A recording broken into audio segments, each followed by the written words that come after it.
guys, Handouts are here again today, and I am joined by the creator of the new game Meta Revelations Ring Spirits, and her name is Zephyr. Hello. Hello, how's it going? Um, Panicking on the inside, but Oh, otherwise fine. okay. Well, I'm actually really keen to hear a little bit more about the game. Now, I've seen a few previews here and there. Of course, I've seen the game. I actually played the first few minutes of it to see how it went, and it looks stunning. You can see some pictures scrolling through there. What kind of game is it? Well, it's an RPG. When I was very young, I grew up surrounded by RPGs. Um, I think I'm feeling really old saying this now, but when Final Fantasy VII first came out back in the day, it was such a huge thing, and Yeah, then every company, it was like the Call of Duty. It was like the best era ever. yeah, It's like RPGs were the Call of Duty of like 1997, and every company was trying to make their own RPGs, and they were innovating and doing all these things. So it was a very good time to be growing up, and I think that influenced me a lot. So like RPGs are like my favorite thing. Um, I've always wanted to make one. I've had friends that've always wanted to make one, and I'm an artist. I'm a writer. I'm not good at game dev. So then when Enter Brain came out with RPG Maker, I started working with that, and yeah. yeah, that's where we're at now. So I want to make an RPG. Um, And what an RPG it is! I'm actually looking at some of this art too. And who did the art? Like you were saying, you did a lot of the art. all of like the art renders in the game are mine.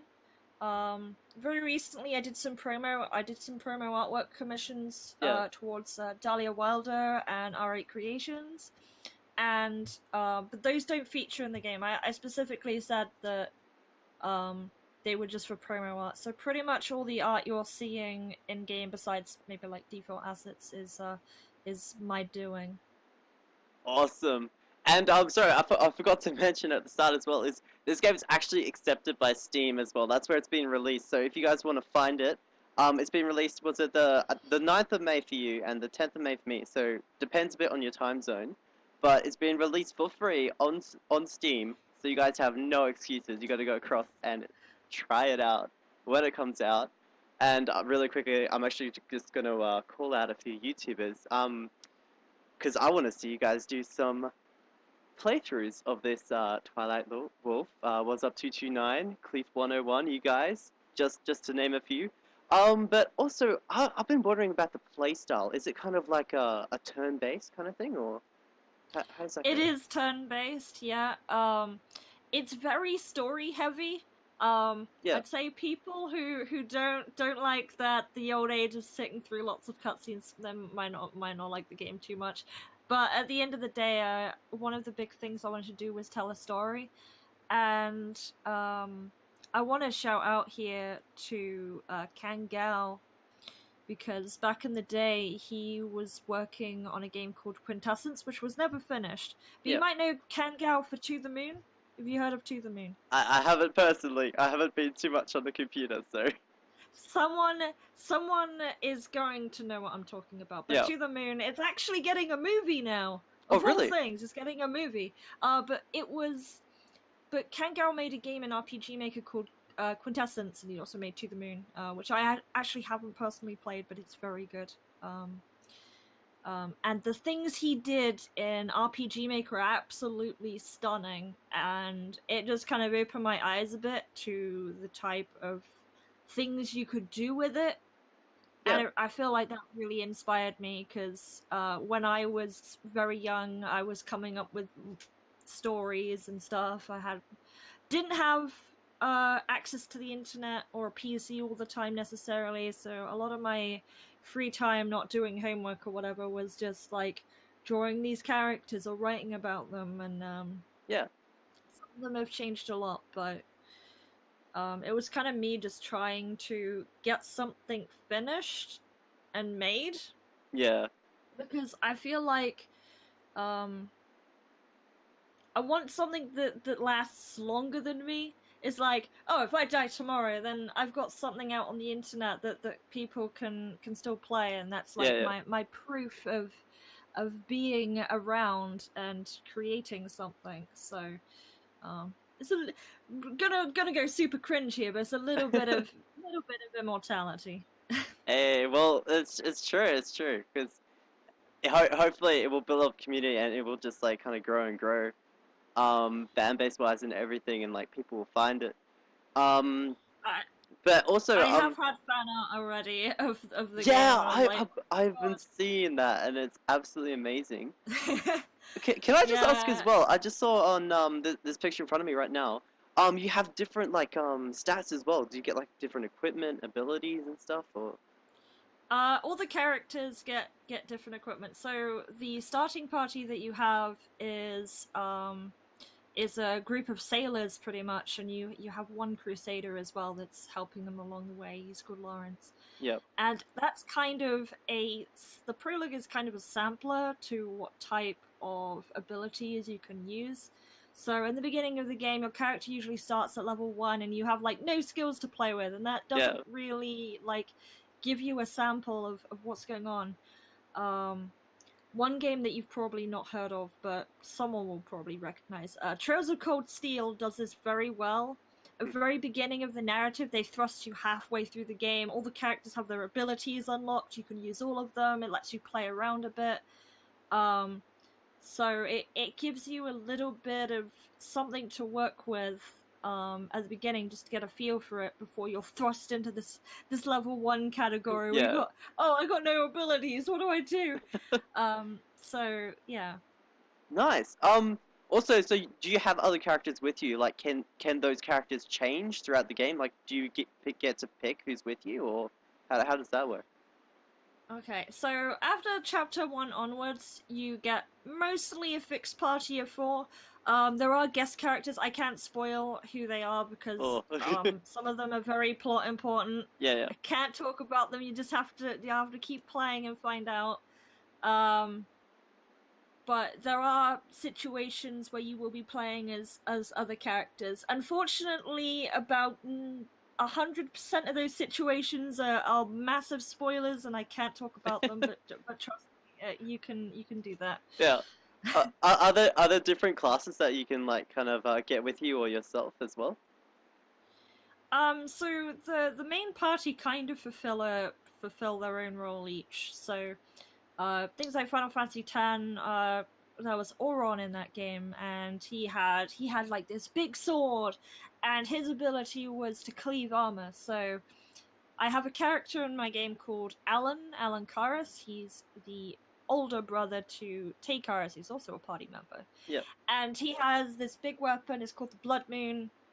He can use that to cleave like heavy armored targets. So there's these annoying enemies quite early on called shield bugs, and they can't really be hit by anything. But as soon as you get him, he can just completely waste them, and yeah. So Beautiful.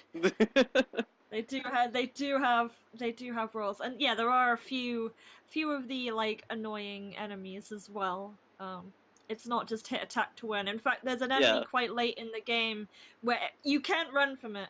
If Oh you try and run no. from it, you'll always fail. And if you keep running from it, it will get stronger. So What? Like, yes, if you keep running from it, it actually gets stronger. So after two attempts at running, it will basically reconfigure itself twice, and it will just get harder and harder to defeat. So well, I'm just writing down notes here for when I do a playthrough. Don't run near the end of the game. Okay, that's gonna be a thing yeah. now. Oh, other bosses. There are many bosses, yeah. I forget how many exactly there are, but there's about maybe 20 or so. Ooh, Um, nice. there is one boss that no one has found in testing yet, but I'm aware of it, and maybe one day when I write a guide, I will actually disclose how to get to it. Oh, so it's like But for now, it's kind of a secret. Oh, okay. Okay. how can you like disclose kind of like how far through the game, like start, middle, end kind of like area, or? Oh, you can encounter him like really early on in chapter 1 by Oh, accident. okay. I've just seen no one do it yet. No one's figured it out. One of the NPCs actually clues in on it near the end of the game, but yeah, no one's figured it out yet. Maybe you might be the first. I don't know. I'll go with a fine-tooth comb. I'm gonna go pixel by pixel until I find this boss. I have a feeling, don't say anything, but I have a feeling it's the kind of boss where you have to progress through the game, but then go back. Is that like? Well, actually, don't say anything. That's Yeah, part of. I knew it. More to it than Yeah. Okay. Oh, what was I? We were talking just before as well. There were kind of like Easter eggs as well with some of the character names. Oh yeah, yeah. Friends and people I've worked with on the project. Their names have ended up as NPCs because, the Trails series is one of my favorite series of games. Because in the localization of that game, they named every single NPC. I was like, oh my god, this game is huge. It has so many characters, and all these NPCs are named. So I was like, I want to try and like do a homage to that, and I basically went and named every NPC. The hard part was thinking of names all the time, like non-stop. I also had to be aware not to just name them like Bob, John. Yeah. The very generic names. I was about to ask whether have you done any like kind of joke names? There are some joke names as well. Yeah. There is one Easter egg I will talk about that we added pretty much last minute. Okay. So I added my friend Jer into the game as a character in this town I kind of added in last minute, and if you talk, he has basically like a 1 in 100 chance of saying that he's an archmage in caps. So Nice. Yeah, and then I was admiring a lot of the design. Like, how long did it take you to create this game and get it like fully published, accepted, and just like running through ideas for it too? running through ideas was the longest part for me because I mean, when I started working on this game, I was still in school, pretty much. Yeah. It was around the time when I got my first job too, and I mean, when you're working or you're at school, you have a lot of thinking time to yourself. Yeah. And yeah, I would just write about the characters and stuff, and I would be like, how do these characters get from A to B to C? And it's harder than you think. Like, Yeah. having an idea of what you want is easy, but getting your characters from A to B to C in a way that makes sense is a lot harder, and it takes a lot more thinking. Yeah, and then to also make it like collinear with like the other characters' plot and how it goes and everything. Yeah. That's awesome. And it's all worked out perfectly, like all the storyline all to the end and everything. There's so much to do. Like how long, just like off the top of your head, do you think it would take for like a full playthrough of the game? So I've played through the game and it took me about 15 hours, I believe, but I'm assuming someone who doesn't know where they're going will take a little bit longer. I say a little bit because I'd like to hope that I give enough direction on where to go next.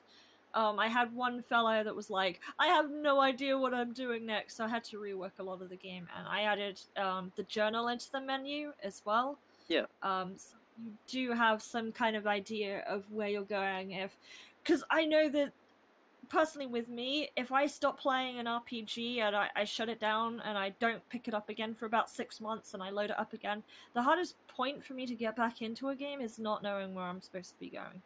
So having something like that really, I feel, helps a lot of people out. Yeah. So with kind of direction and stuff like that, is it kind of like open world, or like you are always moving forward kind of thing? Like, is it like open world kind of islands, or? There are some little open. For the most part, I'm gonna say it's linear, but Yeah. there are a few maps that are very open. There is the Jose area, which is quite large. Once you unlock the transport there, there's like a little blockade you have to deal with, and you get a Pegasus that will help you access the rest of the grasslands. Nice. And then after that, there's a massive savanna, and yeah, you can basically explore pretty much all of that if you want. Nice. And what Yeah, there's what personally? Sorry, but I'm just really curious. What's like the funnest thing in your opinion about the game? the best thing about the game. Yeah.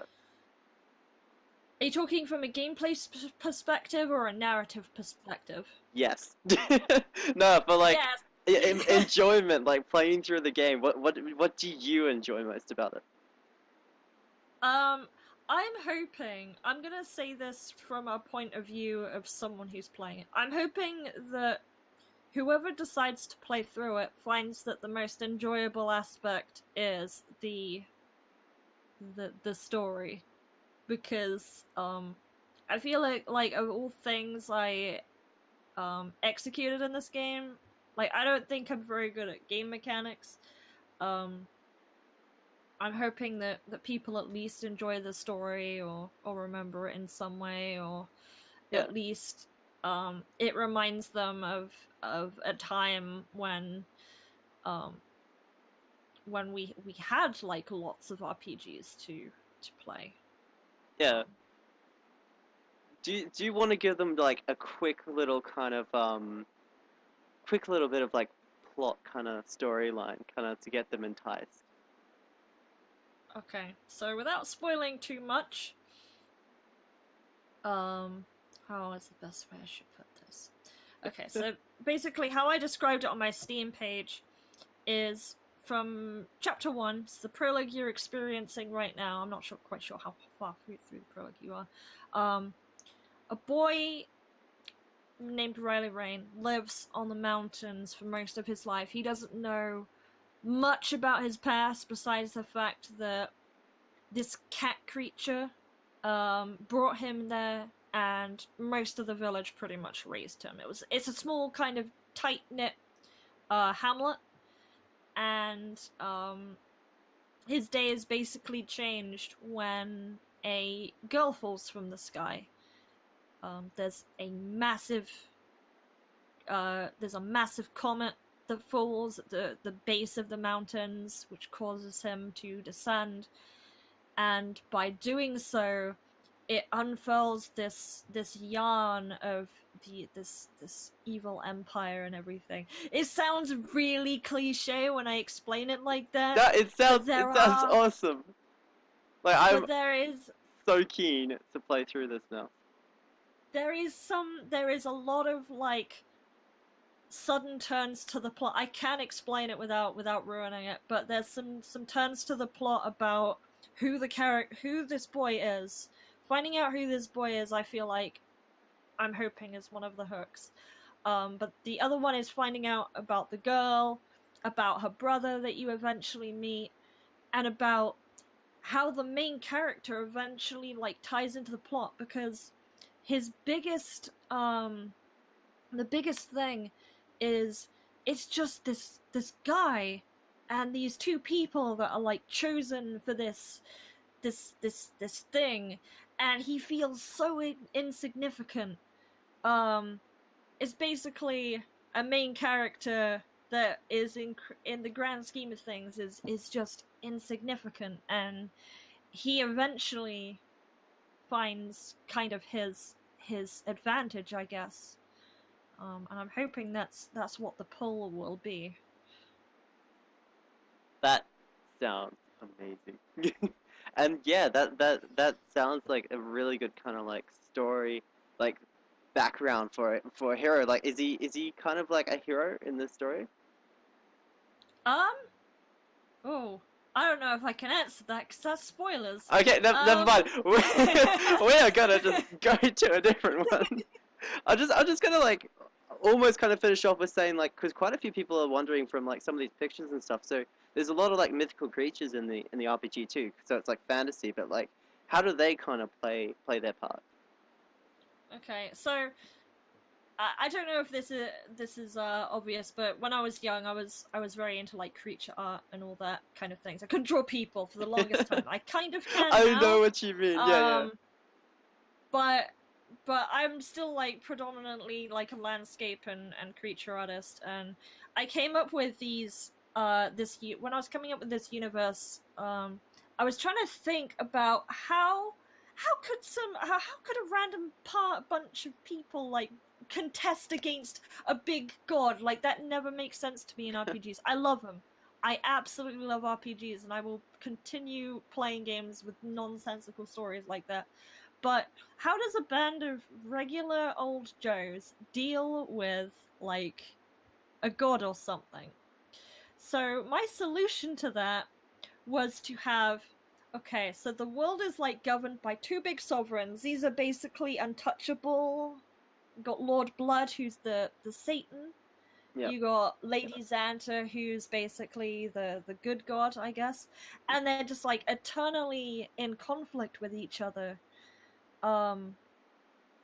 So with that in mind, you never see them, they never really intervene, and they never really become a plot point. But they did create what is beneath them, who are called the Deva. Yeah. So you notice with your character, you say, "Oh my Deva." They don't say God. They don't Yeah, say yeah. God in Edenverse. Mark Bait. They say Deva because they're basically governed by these 14 Devas, and 7 of them are ruled by Lord Blood, so they're pretty evil. Yep. I hear. The other 7 are good fellas. But it's not quite that easy because they obviously interfight a lot, and when we're focusing on just 2 of the Deva, so we got Agnesis and Caladius. Agnesis basically kind of almost dies and kind of throws off the balance a bit. Spoilers. Because, yeah, and then because he nearly dies, that's why Mr. Galadius gets up to the nonsense he does in the game. Okay. But yeah, it gets quite complicated. The game doesn't cover every single Deva, but it does talk about them in some way. There's more to the lore than outside the scope of the game, so I'm hoping people are able to... I try to keep it as simple as possible to not like overwhelm the player with all these weird names and everything. Just focus on 2 Deva, not 14. So there's at least that not to worry about. Yeah. Well, that is absolutely awesome. Thank you so much for telling us all about the game. Everyone, make sure to check out all the links that's going to be in the description, so you can get the link to the game when it comes out, that you can get the link to also to Zephyr's YouTube channel, and I'll pop everything down there. I'll probably miss a few things, but I'll pop all the links down there. Make sure to check them out, and to play the game as well. I'll be doing a full playthrough of this game. And anything you'd like to close with, Zephyr? I want to say thanks for playing the game, because it always means a lot to me when people spend their time playing this kind of... playing my stuff that I've made that actually has some kind of, like, significance to someone. So that's always cool. Always like people wasting their time with me, because sometimes I feel like I spend a lot of time for nothing. Well, also, thanks for wasting your time with me with this interview. Oh, it's no problem. I really appreciate it. Alrighty. Well, we'll catch you all next time, and look forward to the series. See you guys!